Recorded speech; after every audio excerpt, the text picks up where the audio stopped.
సువార్త వలన జీవింపవలెనని ప్రభువే నియమించాడు. ఏ సేవకుడు, ఏ బోధకుడు కూడా ఉచితంగా దేవుడి మాటలు అందించకూడదు. మీరు కనుక సువార్త చేస్తే అది పాపమని నేనుగా చెప్పేది పౌలు గారు చెప్తున్నారు. ఒక ఉద్యోగం కోసం లక్షల రూపాయలు లంచం ఇచ్చి ఉద్యోగాలు వేయించుకుంటారు. ఎందుకు వేయించుకుంటాడు? సేవకులకు రెండో ఆప్షన్ ఉందని. ఏమిటా రెండో ఆప్షను? ఇంతకు మించి ధనాపేక్షులై, దుర్లాభాపేక్షులై కూడగట్టుకుంటున్నారు. అంటే మీరు ఉచితంగా ఇవ్వండి అన్నటువంటి మాటలోనికి ఏవి రావు? సువార్తను ఉచితంగా ప్రకటించుట పాపం కాబట్టి మీరేం చేయాలి? మీ దగ్గర ఉన్నదంతా దోచివ్వాలి. అలాగని ప్రపంచంలో ఉన్నటువంటి సేవకులందరూ ఇలా కళ్ళము తొక్కుచున్న ఎద్దులాగే ఉంటారని అనుకోకండి. మొద్దులు చాలా మంది ఉంటారు. అంటే అందరినీ ఒకే ఘాటి కట్టకూడదు. అందరూ నూర్చుడు ఎద్దులు కాదు, అలాగని అందరూ మొద్దులు కూడా కాదు. సేవకుడు భౌతికంగా కష్టపడకపోవచ్చేమో కానీ మానసికంగా చాలా కష్టపడుతుంటాడు.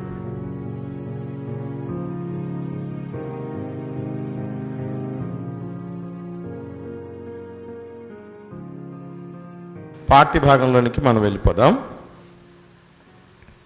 యేసుక్రీస్తు ప్రభువుల వారు మత్తయి సువార్త 10వ అధ్యాయము 10వ వచనంలో, మత్తయి సువార్త 10వ అధ్యాయము 8వ వచనం నుండి మనకు విషయం కనబడుతుంది. దాన్ని మనం ఆలోచన చేస్తూ ముందుకు సాగుదాం. రోగులను స్వస్థపరచుడి, చనిపోయిన వారిని లేపుడి, కుష్ఠరోగులను శుద్ధులుగా చేయుడి, దయ్యములను వేలగొట్టుడి, ఉచితముగా పొందితిరి ఉచితముగా ఇయ్యుడి.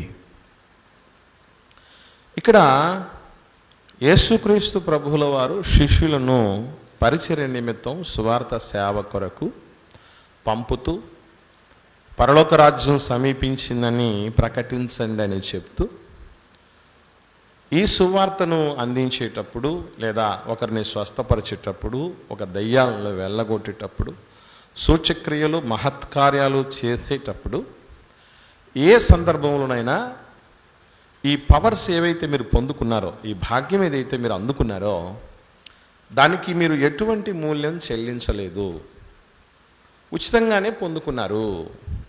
కాబట్టి మీరు కూడా ఉచితంగానే ఇవ్వండి అని ప్రభువు చెప్తున్నారు.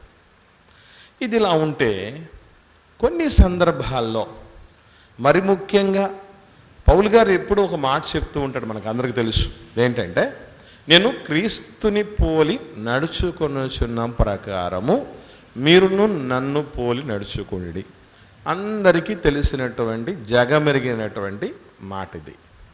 మరి క్రీస్తుని పోలి నడుచుకున్నటువంటి పౌలు గారు ఒకానొక సంఘంతో, అంటే కొరింథీ సంఘంతో మాట్లాడుతూ ఏమని చెప్తున్నాడో ఒకసారి జాగ్రత్తగా మనం పరిశీలన చేస్తాం.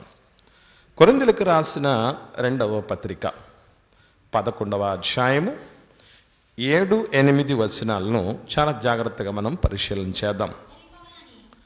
అపోస్తలుడైన పౌలు గారు కొరింథీయులకు రాసిన 2వ పత్రిక 11వ అధ్యాయము 7-8 వచనాల్లో, మిమ్మును హెచ్చింపవలెనని మీకు దేవుని సువార్తను ఉచితముగా ప్రకటించుచు నన్ను నేనే తగ్గించుకొనినందున పాపము చేసితినా. ఉచితముగా సువార్త చేసి నేను తగ్గించుకోవటం వల్ల నేను పాపం చేశానా అంటున్నాడు. ఇంకా ఆలోచన చేస్తే 8వ వచనంలోకి వచ్చి, మీకు పరిచర్య చేయుటకై నేను ఇతర సంఘముల వలన జీతం పుచ్చుకొని వారి ధనము దొంగిలిన వాడనైతిని. ఓ కొరింథీయులారా, మీకు పరిచర్య చేయటానికి ఉచితంగా వేరే సంఘాల నుంచి నేను జీతం తీసుకుంటాను, మీ దగ్గర తీసుకోవట్లా, మీకు ఉచితంగా చెప్తున్నా. ఇలా ఉచితంగా చెప్పటం నాకు పాపమైంది, నాకు పాపంగా పరిణమించింది. వాళ్ళ దగ్గర నుంచి తీసుకోవటం, మీకు ఉచితంగా పంచటం అనేది వాళ్ళ దగ్గర నుంచి దొంగిలించినట్లయింది అన్నట్లు పౌలు గారు మాట్లాడుతున్నారు. వాస్తవంగా చెప్పాలంటే ఈ విషయాల్ని చాలామంది బోధకులు తీసుకొని ఏ సేవకుడు ఏ బోధకుడు కూడా ఉచితంగా దేవుడి మాటలు అందించకూడదు. అలా అందిస్తే అది పాపం అవుతుంది. చాలామంది ఏదో ఉచితంగా సేవ చేస్తున్నాం, మేము గొప్ప స్థితిలో ఉన్నాం, గొప్ప త్యాగం ధనులుగా మేము ఉంటున్నాం అని భ్రమలో ఉండకండి. ధనం తీసుకోకుండా లేదంటే ప్రతిఫలం తీసుకోకుండా మీరు గనక సువార్త చేస్తే అది పాపమని నేనుగా చెప్పేది, పౌలు గారు చెప్తున్నారు. అలా చేయకూడదు. ఖచ్చితంగా సువార్త అనేది ఉచితంగా చేయాల్సినటువంటి పని లేదు. అలా చేస్తే పాపం చేసిన వాళ్ళు అవుతారు. ఇవ్వకుండా చేసినటువంటి వాళ్ళని పాపం చేసినటువంటి పరిస్థితి అవుతారని చెప్తున్నారు. వాస్తవంగా ఇలాంటి మాటలే చాలామంది సేవకులు చెప్పి సువార్తకి ఆటంకంగా పరిణమిస్తున్నటువంటి సందర్భాలు ఎన్నో ఉంటున్నాయి. వాస్తవం ఏమిటి? చాలామందికి మరి ముఖ్యంగా ఇది చాలా సింపుల్ విషయం అని కొట్టేసేటువంటి వాళ్ళకి కూడా ఒక కనువిప్పుకరమైనటువంటి పరిస్థితి సేవ విషయంలోనూ, సేవకుడి విషయంలోనూ, సువార్త పని విషయంలోనూ మనకు తెలియాల్సిన ఆవశ్యకత ఉంది. అది ఏంటనేది మనం జాగ్రత్తగా ఆలోచన చేస్తే, యేసుక్రీస్తు ప్రభుల వారు ఉచితంగా మీరు పొందారు, ఉచితంగా ఇవ్వండి అని చెప్పినటువంటి మాటను పౌలు గారు సమర్థిస్తూ కూడా ఏం చెప్పాడో మరొక సందర్భం చూద్దాం. కొరింథీయులకు రాసిన మొదటి పత్రిక 9వ అధ్యాయము 16వ వచనం నుండి చూద్దాం.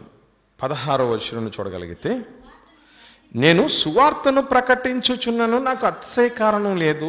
సువార్తను ప్రకటించవలసిన భారము నా మీద మోపబడి ఉన్నది. అయ్యో, నేను సువార్త ప్రకటింపకపోయిన ఎడల నాకు శ్రమ అని చెప్పి ఇంకా చూడగలిగితే 18వ వచనం, అట్లయితే నాకు జీతమేది? నేను సువార్తను ప్రకటించినప్పుడు సువార్త యందు నాకున్న అధికారమును పూర్ణముగా వినియోగపరచుకొనకుండా సువార్తను ఉచితముగా ప్రకటించుటయే నా జీతము అన్నాడు. పౌలు గారు కూడా ఇక్కడ ఉచితంగా సువార్తను ప్రకటిస్తేనే నాకు జీతము అంటున్నాడు. మరి ఇదే పౌలు గారు 2వ పత్రిక వచ్చినప్పుడేమో 11వ అధ్యాయం మనం చదివాం కదా, 7వ వచనం 8వ వచనంలో, నేను మీ దగ్గర ఉచితంగా ప్రకటించటం వల్ల పాపం చేశానా అని అంటున్నాడు. మీకు కొలువు చేయటానికి, మీకు ఉచితంగా సేవ చేయటానికి ఇతర సంఘాల నుంచి జీతం తీసుకుని నేను దొంగిలించిన వాడిని అయిపోయాను అన్నటువంటి మాటలు కూడా అక్కడ కనబడుతున్నాయి. వాస్తవంగా ఇక్కడ చాలామంది సేవకులు అపార్థం చేసుకున్న విషయం ఏంటంటే, సేవకుడికి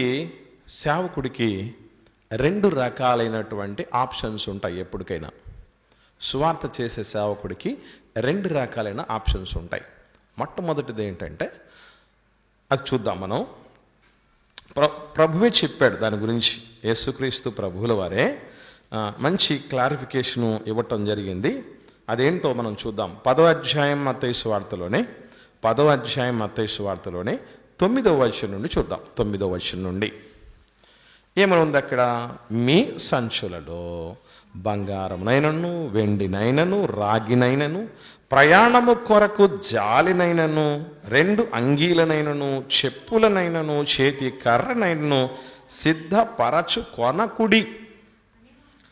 ఎందుకు అనంటే, పనివాడు తన ఆహారమునకు పాత్రుడు కాడా అంటాడు. ఇదే విషయం మరొక సందర్భంలో ప్రభు మాట్లాడుతూ ఇదే సందర్భాన్ని ఏమంటాడంటే, పనివాడు జీతానికి పాత్రుడు కాడా అంటాడు.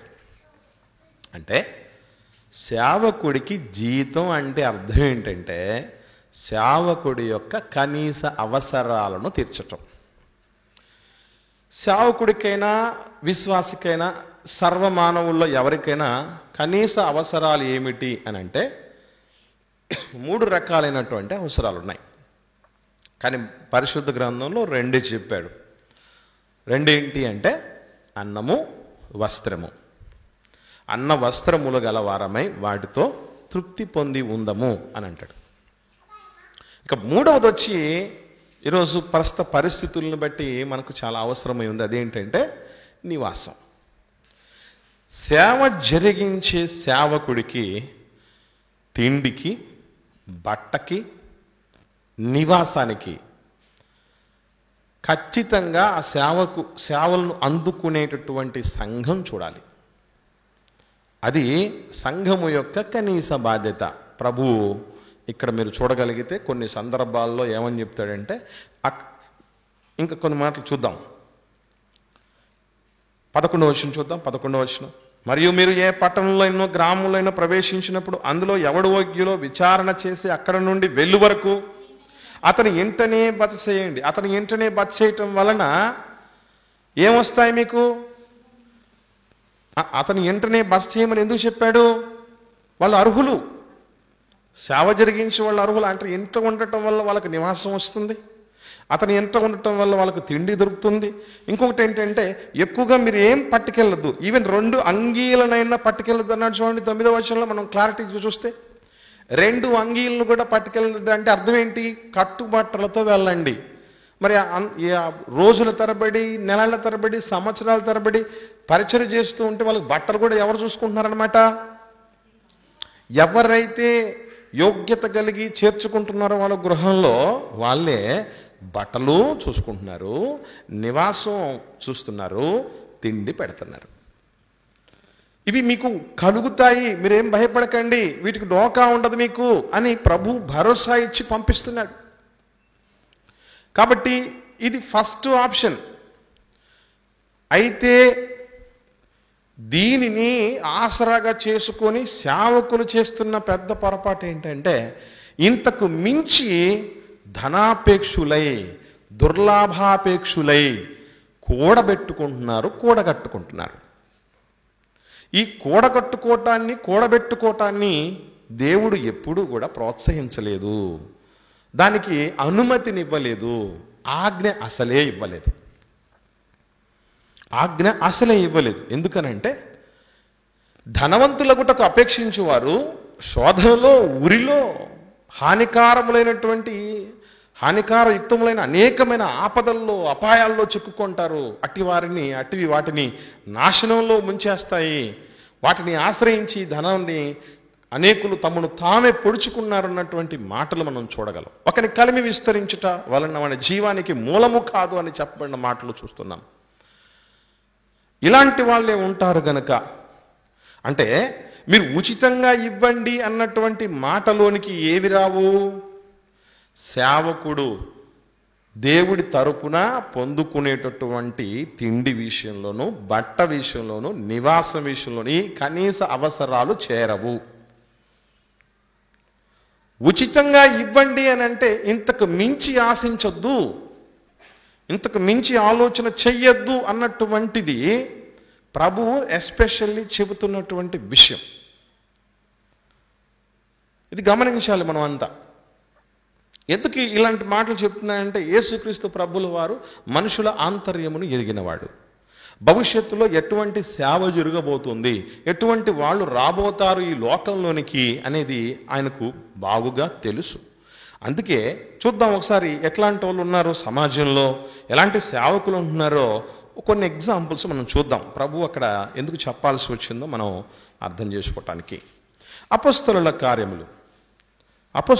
కార్యములు 8వ అధ్యాయము 9వ వచనం నుండి 13వ వచనం వరకు ఒక సందర్భం ఉంటుంది. ఇది మనకు ఏమిటంటే, గారడీవాడైనటువంటి సీమోను సమరయుల పట్టణాల్లోనికి ఎవరు వెళ్ళారు?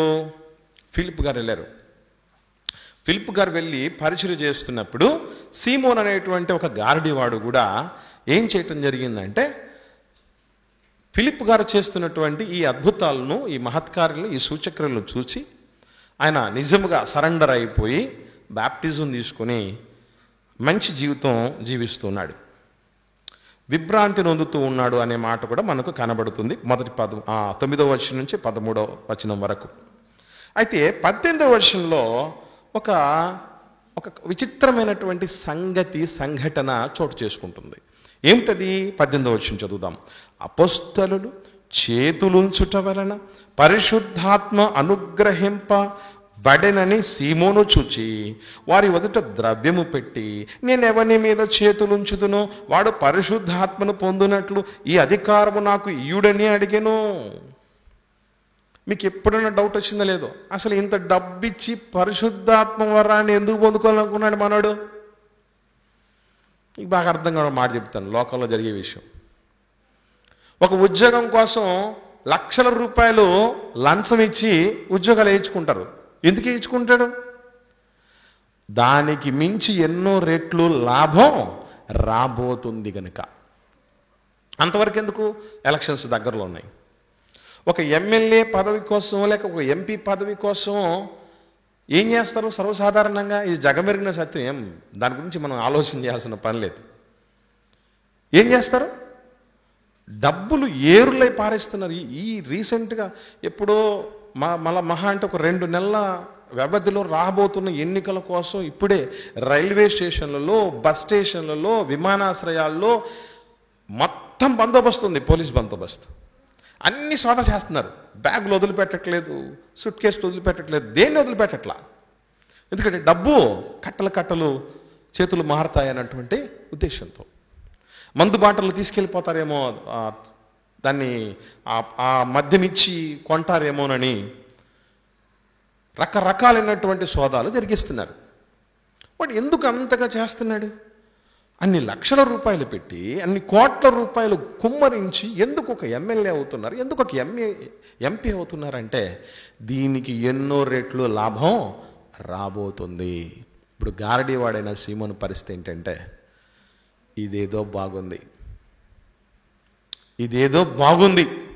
ఎందుకనంటే మీకు పరిశుద్ధాత్ముడు వస్తే ఇన్ని పవర్స్, అసలు గారడీవాడైనటువంటి నేను ఎందుకు పనికిరాను ఈ పవర్స్ ముందు? అనుభవించిన వాడిని నేనే చెప్తున్నా. కాబట్టి నాకు వచ్చిన పవర్సు, అపోస్తలు చేతులించటం వల్ల వచ్చిన పవర్స్ ఏదైతే ఉందో ఆ పవర్లు నా దగ్గర కూడా ఉన్నాయి. ఇప్పుడు ఈ పవర్ రావాలంటే మీరు నాకు ఇంత ఇవ్వాలి. అంటే ఏంటి అర్థం? ఎమ్మెల్యే సీట్లను పార్టీలు అమ్ముకుంటున్నాయే, ఎంపీ సీట్లను పార్టీలు అమ్ముకుంటున్నాయే, ఉద్యోగాలను అమ్ముకుంటున్నారు కదా. అట్లాగా లాభం పొందాలి అని ఆలోచన చేసేవాళ్ళు చాలామంది ఉంటారు. అందుకే నీకు ఇది ఉచితంగా వచ్చింది, నీకు అది యోగ్యత, అది దేవుడిచ్చిన వరం అది. అందుకే కిందికి వస్తే పేతురు గారు ఇదే చెప్తారు. ఏమంటారు? 20వ వచనం. అందుకు పేతురు, నీవు ద్రవ్యం ఇచ్చి దేవుని వరమును సంపాదించుకొందునని కొనినందున నీ వెండి నీతో కూడా నశించునుగాక. నీ హృదయము దేవుని ఎదుట సరి అయినది కాదు గనుక ఈ కార్యమందు నీకు పాలు పంపులు లేవు. కాబట్టి నీ చెడుతనము మానుకొని మారు మనస్సు నుండి ప్రభువును వేడుకో. ఒకవేళ నీ హృదయాలోచన క్షమింపబడవచ్చును. నీవు ఘోర దుష్టత్వములోను దుర్నీతి బంధకములోను ఉన్నట్టు నాకు కనబడుచున్నదని చెప్పెను. అంటే ఇలా దుర్లాభాపేక్షులు చాలామంది వస్తారు సంఘంలోనికి. ఒక సేవకుడు సంఘాన్ని కాస్తూ ఉన్నటువంటి వాడు, దాని సంఘాన్ని దేవుడు చెప్పినటువంటి మాట ఏంటంటే 2 రకాలైనటువంటి పోలికలు మనం చూడగలం. 2 రకాలైన పోలికలు చూడగలం. ఏమిటది అని అంటే ఒకసారి చూద్దాం. కొరింథీయులకు రాసిన మొదటి పత్రిక పౌలు గారు 9వ అధ్యాయం 8వ వచనం నుండి చూద్దాం. 9వ అధ్యాయం 8వ వచనం నుండి నేను చదువుతాను. ఈ మాటలు లోకాచారమును బట్టి చెప్పుచున్నానా? ధర్మశాస్త్రము కూడా వీటిని చెప్పుచున్నది కదా.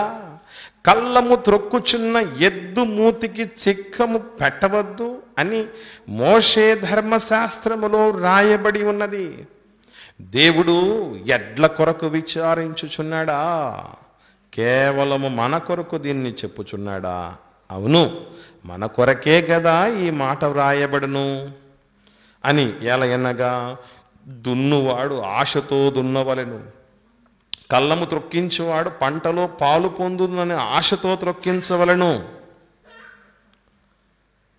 దున్నువాడు ఎట్లా దాంతో ఆ ఫలంలో పాలు పొందుతాను అని ఆశతో దున్నుతాడట.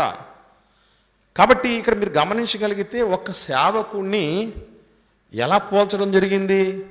చాలామందికి తెలియని విషయం ఏంటంటే, చాలా డిపార్ట్మెంట్లలో టీచింగ్ డిపార్ట్మెంట్ చాలా ప్రత్యేకమైంది. మిగతా డిపార్ట్మెంట్ల కంటే టీచింగ్ డిపార్ట్మెంట్ చాలా ప్రత్యేకమైంది. అది ఎలాంటిదంటే, ఈ విషయం తెలియక, అంటే ఈ డిపార్ట్మెంట్ వెనుకున్నటువంటి వాస్తవాలు ఎరుగక చాలామంది ఏమంటారంటే, టీచర్లకు సెలవులు ఎక్కువ అంటుంటారు. సంక్రాంతికి 10 రోజులు వస్తాయి, సమ్మర్ హాలిడేస్ 50 రోజులు వస్తాయి, దసరా హాలిడేస్ 10 రోజులు వస్తాయి, మళ్ళీ జనరల్ హాలిడేసు, ఆదివారాల హాలిడేసు, సెకండ్ సాటర్డే హాలిడేసు, ఎవరన్నా బంద్ చేస్తే హాలిడేసు, మళ్ళీ వీళ్ళకి సపరేట్గా సెలవులు. ఒక్కటా రెండా అని అనుకుంటూ ఉంటారు. కానీ వాస్తవం ఏంటి? ఇప్పుడు ఈ సెలవులు ఇచ్చినటువంటి పరిస్థితి గవర్నమెంట్కి తెలీదా? వాళ్ళు ఏమన్నా పిచ్చోళ్ళు ఇచ్చారా? ఎన్ని రకాలైనటువంటి ఆలోచనలు చేసిస్తారు చెప్పండి. ఇప్పుడు మనకు తెలిసినంత విషయం గవర్నమెంట్లకు తెలీదా? ఎందుకు ఇచ్చారు మరి అలాగా తెలుసా? మెంటల్ స్ట్రెయిన్ ఎక్కువ ఉంటుంది. ఎవరికి అంటే టీచర్లకి. ఇంట్లో 2 పిల్లల్ని ఏగించాలంటేనే అబ్బో అని తలలు పట్టుకుంటారు ఇంట్లో ఉన్నటువంటి 2 పెద్దోళ్ళు. అలాంటిది పాఠశాలలోకి పంపించిన తర్వాత ఇట్లాంటి వాళ్ళు ఎంతమంది ఉంటారు? మరలా ఒక్కొక్కడు ఒక్కొక్క రకమైనటువంటి మెంటాలిటీలు కలిగి ఉంటాడు. ఎప్పుడు సపరేట్ వాడు ఒక ప్రపంచం. ఇప్పుడు వాళ్ళందరినీ అజమాయిషి చేయాలంటే మామూలు విషయం కాదు. మేము స్కూల్ నుంచి బయటకు వచ్చేటప్పుడు ప్రాణం పోయి వచ్చినంత పని అవుద్ది. ఈ మాట మీకు ఎందుకు చెప్తున్నానంటే, అసలు ఒక సేవకుణ్ణి కళ్ళము త్రొక్కుచున్న ఎద్దుతో ఎందుకు పోలుస్తున్నాడు అని అంటే, సేవకుడు భౌతికంగా కష్టపడకపోవచ్చేమో కానీ మానసికంగా చాలా కష్టపడుతుంటాడు. అది అంత సులభమైనటువంటి టాస్క్ కాదు అది. మనం అనుకుంటూ ఉంటాం చాలామంది, ఎందుకంటే వేదికెక్కి ఎంత సెలబ్రిటీ హోదాను అనుభవిస్తున్నారో. తర్వాత సేవకులకు ప్రత్యేకమైనటువంటి గౌరవాలు, అన్ని రకాలైనటువంటి అభిమానాలు, పరిస్థితులు, ప్రత్యేకతలు, ఆయనకు పెద్ద పెట్టేయటం, ఏం స్టార్డమ్ రా అనుకుంటూ ఉంటారు. కానీ వాస్తవం ఏంటంటే, అక్కడికి వస్తే తప్ప ఎవరికి దాని లోతులు తెలియవు. దేవుడు చెప్తున్నాడు, అందరి కష్టాలను చూసే దేవుడు, అందరి బాధలను చూసే దేవుడు, అందరి ఇరుకును ఇబ్బందిని ఎరిగిన దేవుడు ఏమని చెప్తున్నాడంటే, సేవకుడు ఎలాంటి వాడంటే కళ్ళము త్రొక్కే ఎద్దు లాంటివాడట. మానసికంగా, ఆత్మీయంగా, ఆత్మపరంగా చాలా కష్టపడుతూ ఉంటాడు సేవకుడు. అంటే నేను చెప్తున్నది సరైన మందకు మాదిరులైనటువంటి అపొస్తలులను పోలినటువంటి సేవకుల విషయం సుమా. అలాగని ప్రపంచంలో ఉన్నటువంటి సేవకులందరూ ఇలా కళ్ళము తొక్కుచున్న ఎద్దులాగే ఉంటారని అనుకోకండి. మొద్దులు చాలామంది ఉంటారు. ఎద్దులే కాకుండా మొద్దులు కూడా చాలామందే ఉంటారు. ఇలా ఎలాంటి వాళ్ళు అంటే, ఏదో ఒకటి రెడీ వచ్చేస్తారు. వచ్చేసిన తర్వాత అది కాస్త ఏదైనా మధ్యలో మర్చిపోయారు అనుకోండి, ఏదో ఒక పెట్టకత మొదలు వేసేస్తాడు, దాంతో క్లోజ్ చేసి పారేస్తారు. ఇంకేం అర్థం కాదు. ఇక ఇట్లాంటి వాళ్ళు చాలామంది చూస్తుండ్రు. స్లిప్పులు రాసుకుని స్లిప్ ఎగిరిపోయిందంటే ఇట్లా స్లిప్ అయిపోద్ది మెసేజ్. చాలా ఉన్నాయి ఇలాంటివి. ఎవరో చెప్పినటువంటి దాన్ని కాపీ పేస్ట్ అన్నటువంటి పరిస్థితి ఉంటుంది. స్వతహాగా రీసెర్చ్ చేయటం అనేది, ఆలోచన చేయటం అనేది, వాస్తవాలను లోతైనటువంటి స్థితిలోనికి వెళ్ళటం కానీ, ఆలోచన చేయటం కానీ చేయనటువంటి పరిస్థితులు ఉన్నవాళ్ళు కూడా చాలామంది ఉన్నారు. అంటే అందరినీ ఒకే ఘాటి కట్టకూడదు. అందరూ నుడ్చిడి ఎద్దులు కాదు, అలాగని అందరూ మొద్దులు కూడా కాదు. అందుకే సమస్తాన్ని పరీక్షించండి అన్నాడు. ఆయా ఆత్మలు దేవుని సంబంధమైనవో కావో పరీక్షించండి అన్నాడు దేవుడు. ఎందుకనంటే అందుకే. కనుక ప్రియులరా గుర్తుపెట్టుకోండి. సో ఇక్కడ దేవుడు చెప్తున్నటువంటి మాట ఆలోచన చేయగలిగితే సేవకుడు మందను కాస్తున్నటువంటి వాడు. ఇంకా చాలా చాలా ఉన్నాయి. ఇంకా కింద చూడగలిగితే 13వ వచనం చూద్దాం. 13వ వచనం, కొరింథీయులకు రాసిన మొదటి పత్రిక పౌలు గారు 9వ అధ్యాయం 13వ వచనం చూడగలిగితే, ఆలయ కృత్యములు జరిగించువారు ఆలయము వలన జీవనము చేయుచున్నారనియు, బలిపీఠమునొద్ద కనిపెట్టుకొని ఉండేవారు బలిపీఠముతో పాలివారై ఉన్నారని మీరు ఎరుగరా? అలాగున సువార్త ప్రకటించువారు సువార్త వలన జీవింపవలెనని ప్రభువే నియమించాడు. జీవించచ్చు, తప్పలేదు. సేవకుణ్ణి సంఘమే ఆయనకు కావలసిన, ఆయన కుటుంబానికి కావలసిన 3 రకాలైనటువంటి అవసరతలు తీర్చే స్థితికి ఎదగాలి. మొదటిది తిండి, బట్ట, నివాసం. జీవనం. ఒక మనిషి బతకాలంటే ఏం కావాలి అన్నటువంటిది చేయగలగాలట. అంతవరకే. ఇంతకు మించి ఏదైనా మనం ముందుకెళ్ళామో సంపాదించుకోవాలని చూశారో సేవకులు. ఈరోజు చూడండి, మీకు చిత్రమైనటువంటి విషయం చెప్తాను. భారతదేశంలోనే టాప్ 100 ధనవంతుల్లో క్రైస్తవ సేవకులు ఉన్నారట. భారతదేశంలో టాప్ 100 మంది సేవకుల్లో క్రైస్తవ సేవకులు ఉన్నారట. దీన్ని విచిత్రంగా, దౌర్భాగ్యంగా కొందరు ఏమని చెప్పుకుంటున్నారంటే అది ఆశీర్వాదం అనుకుంటున్నారు. దాన్నే ఆశీర్వాదంగా చెప్తున్నటువంటి వాళ్ళు చాలామంది ఉండొచ్చు. ఒకవేళ మీ మాటలు వింటున్న మీలో కూడా అట్లా అనుకోవచ్చేమో. దేవుడు ఎంత గొప్పగా ఆశీర్వదించాడు. ఆశీర్వాదం అన్నది డబ్బు రూపములో, ద్రవ్యము రూపములో, ఆర్థికంగా ఎదుగుదల రూపంలో కొలమానంగా దేవుడు ఎప్పుడూ చూపించలేదు.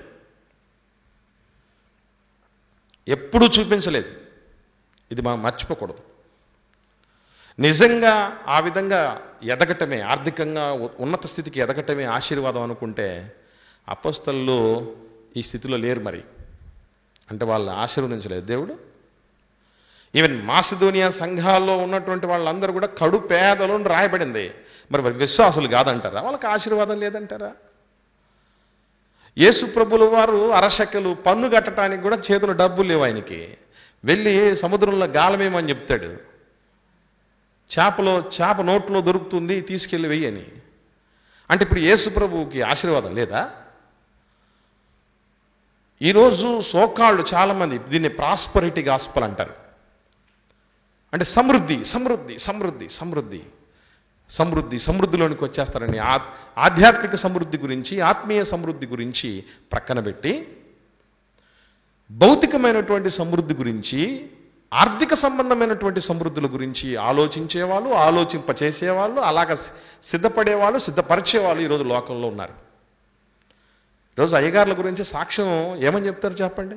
మా అయ్యగారు మా ఊర్లోకి సువార్తకు వచ్చేటప్పుడు కాళ్ళకు చెప్పులు కూడా లేవు, ఒక సంచి వేసుకొని వచ్చాడు, ప్యాంటు షర్ట్తో వచ్చాడు. ఇప్పుడు మా అయ్యగారికి ఎన్నున్నాయి అంటే 5 అంతస్తుల మేడ ఉంది, 4 కార్లు ఉన్నాయి, ఇంట్లో పని మనుషులు ఉన్నారు, 10 సంఘాలు ఉన్నాయి అనేటటువంటి మాట ఆశీర్వాదకరంగా చెప్తున్నారు. అసలు ఆలోచన చేయండి పిల్లరా. ఇటువంటి స్థితిలో చాలామంది ఉన్నారు. ఇది కేవలము సాతాను చేసిన మాయాజాలం తప్ప సత్యం కాదు. దేవుడు కోరింది కాదు, దేవుడిచ్చిన ఆశీర్వాదం ఏమాత్రం కాదు. మనం గుర్తుపెట్టుకోవాలి. కాబట్టి ఇంతవరకు నో ప్రాబ్లం. కానీ ఏదైతే ఇంతకు మించి ఏదైతే ఉందో, అంటే ఏంటి? సువార్తను ఉచితంగా ప్రకటించుట పాపం కాబట్టి మీరేం చేయాలి? మీ దగ్గర ఉన్నదంతా దోచివ్వాలి అని ఇలా ఘరానా మోసగాళ్ళు లోకంలో తయారైపోయారు. మరి ఆ విధంగా అయితే ఈ మాట ఏది పౌలు గారు చెప్పారే, ఈ మాటకు ఉన్నటువంటి అర్థం ఏంటి ఒకసారి చూద్దాం మనం. ఇది మనకు తేలకపోతే కష్టం. కొరింథీయులకు రాసిన 2వ పత్రికలో 9వ అధ్యాయము, పౌలు గారు 11వ అధ్యాయం కదా, కొరింథీయులకు రాసిన 2వ పత్రిక 11వ అధ్యాయము 7వ వచనం నుండి మనం చూడగలిగితే, నేను పాపం చేశానా అన్నాడు. కానీ నేను పాపం చేశాను కాదు అనింది ఆయన. నేను ఉచితంగా ప్రకటించడం అంటే 2వ ఆప్షన్ అని చెప్పాను కదా, సేవకులకు 2వ ఆప్షన్ ఉందని. ఏమిటా 2వ ఆప్షను? ఆయన జీవనం కొరకు తీసుకోవచ్చు హక్కుగా, తీసుకోకుండా పోనవచ్చు. అది ఆయనకు హక్కది. తీసుకోవడం హక్కే, తీసుకోకపోవటం. ఆయన ఉచితంగా ప్రకటించడం మాత్రమే కాదు, ఉన్నది కూడా ఖర్చు చేశాడు. ఇది ఎలా చెప్పగలం? ఒకసారి చూద్దాం. ఇదే కొరింథీయులకు రాసిన 2వ పత్రిక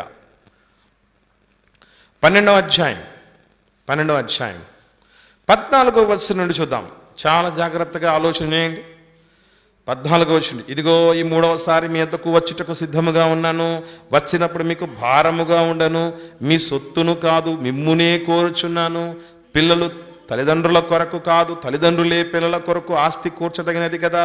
కాబట్టి నాకు కలిగినది యావత్తు మీ ఆత్మల కొరకు బహు సంతోషముగా వ్యయపరచదను, నన్నును నేను వ్యయపరుచుకొందును. అంటే ఉచితంగా ప్రకటించటమే కాదు, పౌలు గారు ఉచితంగా ప్రకటించటం మాత్రమే కాదు, ఏం చేశారు? తనకున్నది కూడా సంఘం యొక్క పరిస్థితిని బట్టి, సంఘం యొక్క బలహీన స్థితిని బట్టి, సంఘము యొక్క ఎదుగుదల లేనటువంటి పరిస్థితిని బట్టి ఉచితంగా ప్రకటించడమే కాకుండా తనకున్నది కూడా వ్యయపరుచుకున్నాడు, తన్ను తాను కూడా వ్యయపరుచుకున్నాడు. ఇది ఒక యాంగిల్. సంఘాలు సహవాసాలన్నీ ఎప్పుడు కూడా ఒకటే స్టాండర్డ్లో ఉండవు. విశ్వాసులు పరిస్థితులు అందరి కూడా ఒకటే పరిస్థితుల్లో ఉండవు. కొందరు బాగా ఎదిగిన స్థితిలో ఉన్న వాళ్ళు ఉంటారు, కొందరు ఇంకా ఎదగని స్థితిలోనే ఉంటారు. అందరినీ మనం ఒకటే రకంగా చూడకూడదు. ఎవరిని ఎలా చూస్తూ పోవాలో అలా వెళ్ళాలి. ఇప్పుడు ఫర్ ఎగ్జాంపుల్ కొరింథీ సంఘం వాళ్ళ పరిస్థితులు బాలేవు కాబట్టి ఏం చేశాడు ఆయన? ఉచితంగా ప్రకటించాడు వాళ్ళకి, ప్లస్ తనకున్నది కూడా ఖర్చు చేశాడు, ఇంకా తన్ను తాను కూడా ఖర్చు చేసుకున్నాడు. ప్రతి చోట ఇలాగే జరిగిందా? ప్రతి చోట ఇలాగే జరిగిందా అంటే కాదు కాదు కాదు.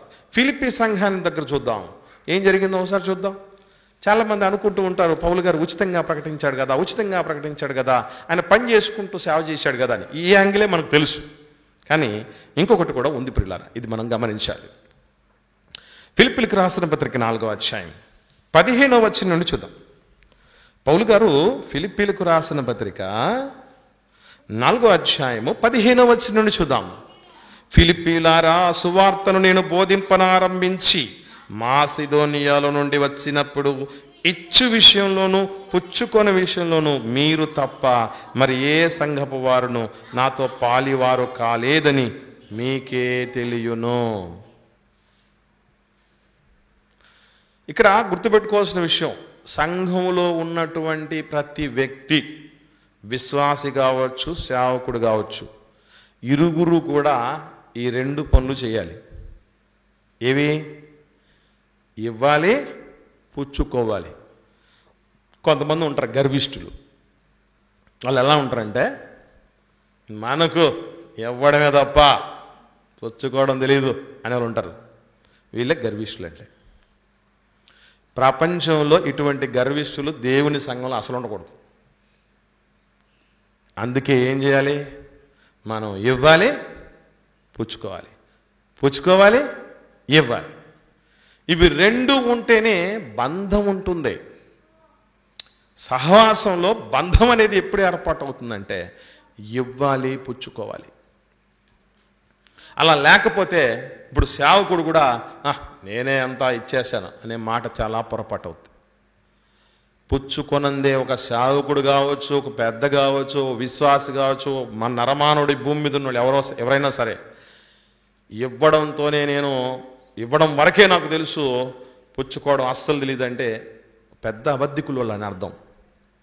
ఎవరు పుచ్చుకొందే ఒక స్థితిలోనికి రారు. అందుకే సంఘంలో కూడా చాలా వరకు గొప్ప గొప్ప స్థితిలో ఉన్నటువంటి వాళ్ళు సైతం పుచ్చుకునే స్థితిలోనికి వెళ్ళాలి అంటే ఏం చేయాలంటే సంఘంలో సహవాస భోజనాలు అనేది ఏర్పాటు చేయాలి. అది కూడా ఏం చేయాలి? స్తోమతను బట్టి. ఒక్కడే చూసుకోగలడా? అప్పటికి వాడు అందరికి పెట్టాలి. సంఘంలో నేను పుచ్చుకున్నానన్నటువంటి విషయం ఎంతటోడైనా ఒప్పుకోగలగాలి. ఒకవేళ శక్తి లేదు, 4-5 మంది కలిసి సహవాస భోజనం ఏర్పాటు చేసి అందరినీ అక్కడ ఇన్వాల్వ్ చేయాలి. చాలా మంచిది. అది ఏ ఒక్కరి రూపేణా ఒక మనిషిని, ఒక విశ్వాసిని, ఒక సేవకుడిని ఎట్లా స్థితికి ఎదిగించాలంటే ఎప్పుడు ఇచ్చేవాళ్ళగానే ఒకరిని ఉంచకూడదు, పుచ్చుకునే వాళ్ళగా కూడా ఉంచగలగాలి. ఎప్పుడు పుచ్చుకునే వాళ్ళగా కూడా ఒక మనిషి ఉండకూడదు, ఇచ్చేవాడిగా కూడా ఉండాలి. మనలో ఏ ప్రాబ్లం ఉందో, ఏ లోటు ఉందో, ఏ లోపం ఉందో వాటిని సవరించుకోవాలట. ఇంకా కిందికి చూద్దాం మనం. పౌలు గారు ఫిలిప్పీ సంఘం వాళ్ళతో చెప్తూ ఎట్లా అంటే 16వ వచనంలో అంటున్నాడు ఆయన, తెస్సలోనికలో కూడా మీరు మాటి మాటికి నా అవసరము తీర్చుటకు సహాయం చేసి. ఇక్కడ మనం ఒకసారి ఆలోచన చేయాలి. అవసరం అంటే సేవకుడికి ఏం అవసరాలు ఉంటాయి? సేవకుడికి ఏం అవసరాలు ఉంటాయి? ఇవే, ఈ మూడే. బతకటానికి కావాల్సినటువంటి తిండి తక్కువ కాకుండా, బట్ట తక్కువ కాకుండా, నివాసం తక్కువ కాకుండా చూసుకోగలగాలి. దీంతో పాటుగా అవసరం సేవకుడికి మరొకటి ఉంటుంది, మరీ ప్రాముఖ్యమైన అవసరం. అదేంటది? ఇప్పుడు సేవ అవసరాలు ఉన్నాయి, సంఘ అవసరాలు ఉన్నాయి, సువార్త పరిచర్యలు ఉన్నాయి, ఎన్నో రకాలైనటువంటి కార్యక్రమాలు ఉన్నాయి. దాన్ని ఏమంటాడు అంటే, ఇక్కడ సేవకుడి అవసరతలు అని అనగానే ఈ మూడుతో పాటు మరొకటి కూడా ఒకటి చేరుతుంది. అదేంటో మనం చూడగలం అంటే గలతీయులకు రాసిన పత్రిక చూద్దాం. చాలా క్లారిటీగా అక్కడ అర్థం అవుద్ది. 6వ అధ్యాయం 6వ వచనం. పౌలు గారు గలతీయులకు రాసిన పత్రిక 6వ అధ్యాయము 6వ వచనంలో వాక్యోపదేశము పొందువాడు అంటే విశ్వాసి సంఘ సభ్యుడు, ఉపదేశించువానికి అనగా సేవకునికి, కాపరికి ఏం చేయాలి? మంచి పదార్థములన్నిటిలో భాగమియ్యాలి అన్నాడు. మంచి పదార్థాలన్నిటిలో అంటే ఏదేదో కాదు. కిందికి వస్తే మనకు ఫుట్ నోట్లో ఒక మాట ఉంది. ఏముందండి అక్కడ? సమస్త సద్విషయంలో బోధించువానితో పాలివాడై ఉండాలి. సద్విషయాలంటే ఏంటి?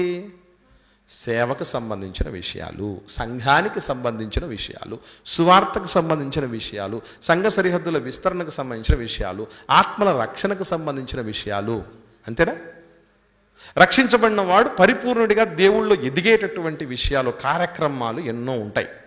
వాటన్నిటిలో కూడా సంఘం ఏమి ఉండాలి అంటే సేవకుడి అవసరతను, అది అవసరత అంటే మర్చిపోకండి. ఈ మూడింటితో పాటు అంటే సేవకుని వ్యక్తిగతంగా ఈ మూడు విషయాలు చూసుకోవటంతో పాటు సంఘ అవసరతల్లో కూడా పాలివాళ్ళై ఉండాలట.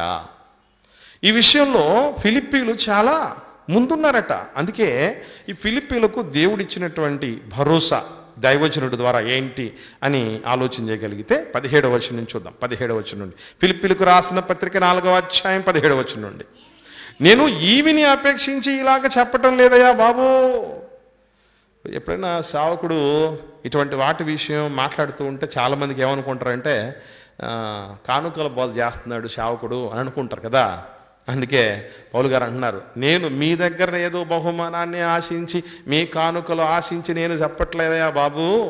మీరు ఇలా చేయటం అనేది మీ లెక్కకు విస్తార ఫలము రావాలని అపేక్షించి చెప్పుచున్నాను. అందుకే ఈ సంవత్సరం నుంచి నేను ఒక తీర్మానానికి వచ్చాను. ఏంటంటే మీ లెక్క, సంఘం కొరకు, సేవ కొరకు, పరిచర్య కొరకు మీ లెక్క ఏంటి?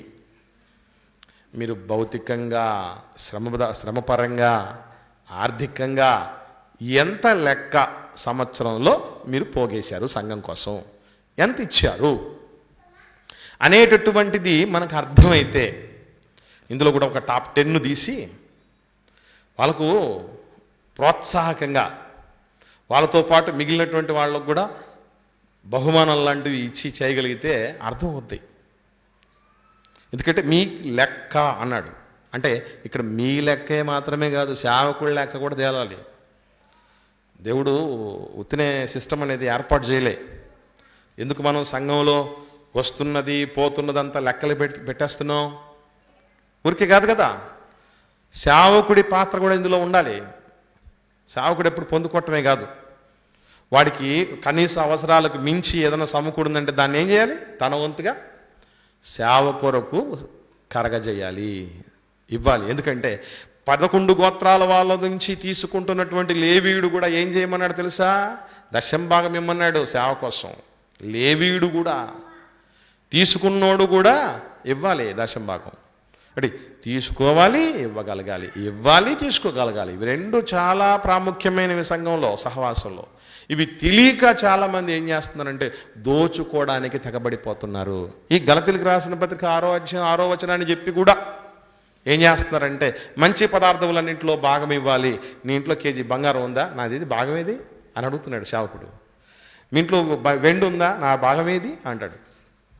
ఎప్పటికైనా గుర్తుపెట్టుకోండి, ఇవి కూడా మళ్ళీ ఒక మాట చెప్తున్నాను మీకు, సేవకుడికి సంబంధించినటువంటి ఈ 3 విషయాలు, వ్యక్తిగతమైన విషయాలు ఉన్నాయి చూసారా? కుటుంబానికి సంబంధించి, ఆయన పోషణకు సంబంధించి, భోజనానికి, తిండికి, బట్టకి, నివాసానికి, ప్లస్ సువార్త సేవకు సంబంధించి, అది కూడా సంఘానికి విషయం కన్వే చేయవలసిందే తప్ప దాన్ని నిర్బంధం చేయకూడదు. దేవుడు దాన్ని కూడా హర్షించాడు. విషయం చెప్పటమే అంతే. ఆ విషయాల్లో కూడా ఇదిగో ఇది మీ బాధ్యత అని సంఘానికి చెప్పటమే తప్ప డిమాండ్ చేయటం ప్లస్ బ్లాక్మెయిల్ చేయటం. బ్లాక్మెయిల్ ఏ విధంగా చేస్తారంటే, సువార్త ఉచితంగా తీసుకుంటున్నారు, ఇది మీకు పాపం. చాలా పొరపాటు, అది చాలా పాపం. అది ఈ మాట చెప్పటం పాపం. సువార్తను 2 విధాలుగా చేయవచ్చు. మొదటిది, కనీస అవసరాలు తీర్చుకుంటూ సేవకుడు సువార్త చేయటం ఒకటైతే, రెండవది అది కూడా వినియోగించుకోనికుండా సువార్తకు సేవకు ఎక్కడే కానీ అభ్యంతరం కలగకుండా పూర్తిగా పౌలు గారు లాంటి పరిచర్యలు, బలహీనులు ఉన్నటువంటి పరిచర్యల్లో, లేదు బలవంతులు ఉన్నారు, నో ప్రాబ్లం తీసుకోవటం.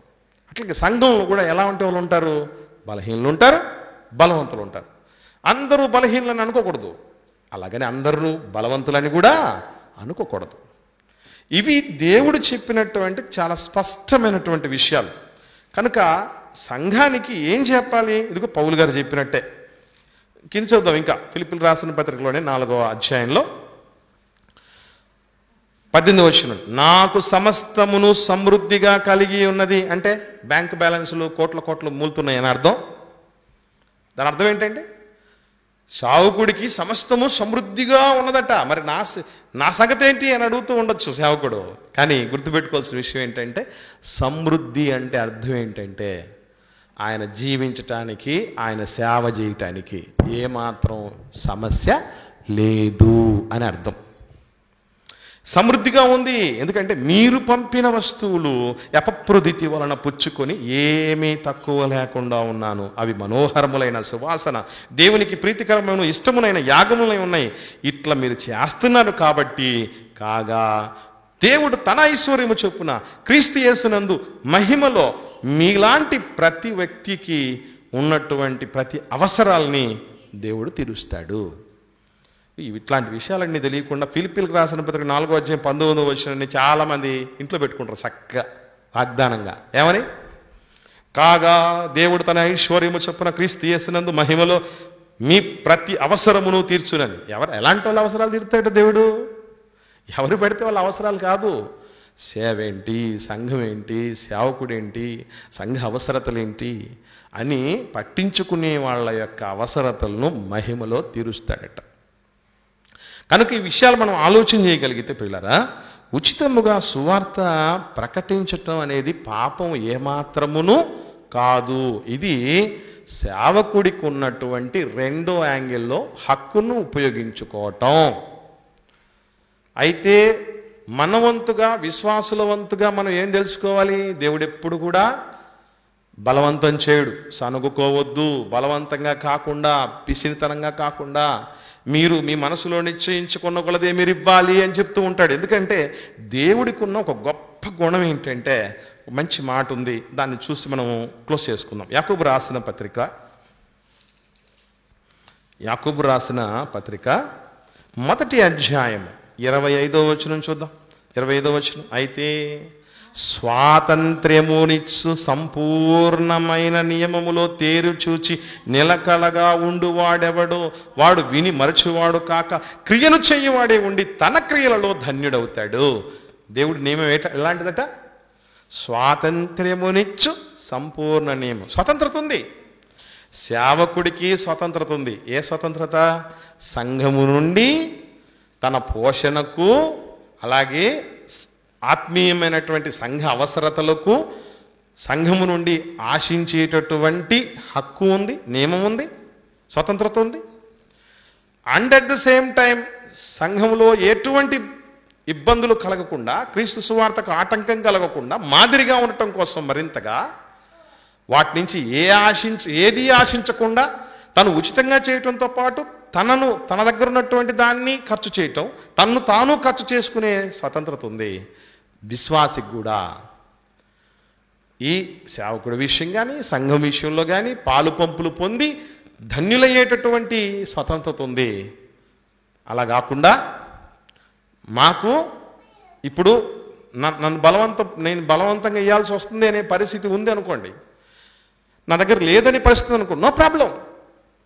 దేవుడు దాన్ని అంటే దేనినైనా దేవుడు ఇటు సేవకుడినైనా అటు విశ్వాసనైనా ఏం కోరుతాడంటే, మీకిష్టమైతేనే, మీ సంపూర్ణమైనటువంటి ఇచ్ఛ అయితేనే, సమ్మతి అయితేనే, నీకు సంతోషం అయితేనే, నీకు ఆనందం అయితేనే. ఈవెన్ మనం వాక్యం కూడా రాసాం చర్చిలో, వెనకేముంది? సంతోషగానం చేయొచ్చు, సేవించండి, ఉత్సాహగానం చేయొచ్చు అని సన్నిధికి రండి. ఉత్సాహం సంతోషంతో రండి, అది మంచిది. సంతోషంతో ఇచ్చేవాడిని దేవుడు ఆశీర్వదిస్తాడట. అంతేగాని ఎవ్వరినే కానీ డిమాండ్ చేయాల్సినటువంటి అక్కర్లేదు, అడుక్కోవాల్సిన అక్కర అంతకంటే లేదు. ఎంతవరకున్న సేవకుడు ఏం చేయాలి అంటే సంఘానికి విషయం చెప్పాలి. ఓ సంఘమా, ఇది మీ బాధ్యత. కాబట్టి ఆ బాధ్యతను నెరవేర్చడం కూడా మీకుంది స్వతంత్రత, నెరవేర్చకపోవటానికి కూడా మీకు స్వతంత్రత ఉంది. సేవకుడు కూడా సద్వినియోగం చేసుకోవడానికి స్వతంత్రత ఉంది, అలాగని దోచుకున్న దానికి స్వతంత్రత ఉంది. అయితే అందరినీ ఒక్కరోజు తీర్పులోనికి దేవుడు తీసుకొని వస్తాడు. సేవకుడిని వదిలిపెట్టాడు, విశ్వాసిని వదిలిపెట్టాడు. ఇది సేవకు సంబంధించినటువంటి సత్యాలు. కనుక దయచేసి ఇప్పటిదాకా సంఘం పట్ల, సేవకుడి పట్ల, విశ్వాసి పట్ల ఎవరు ఎలా వ్యవహరించారో ఆత్మవిమర్శ చేసుకుని మనల్ని మనమే విమర్శించుకుని తీర్పు నుంచి తప్పించుకుందుముగాక. ఆమెన్.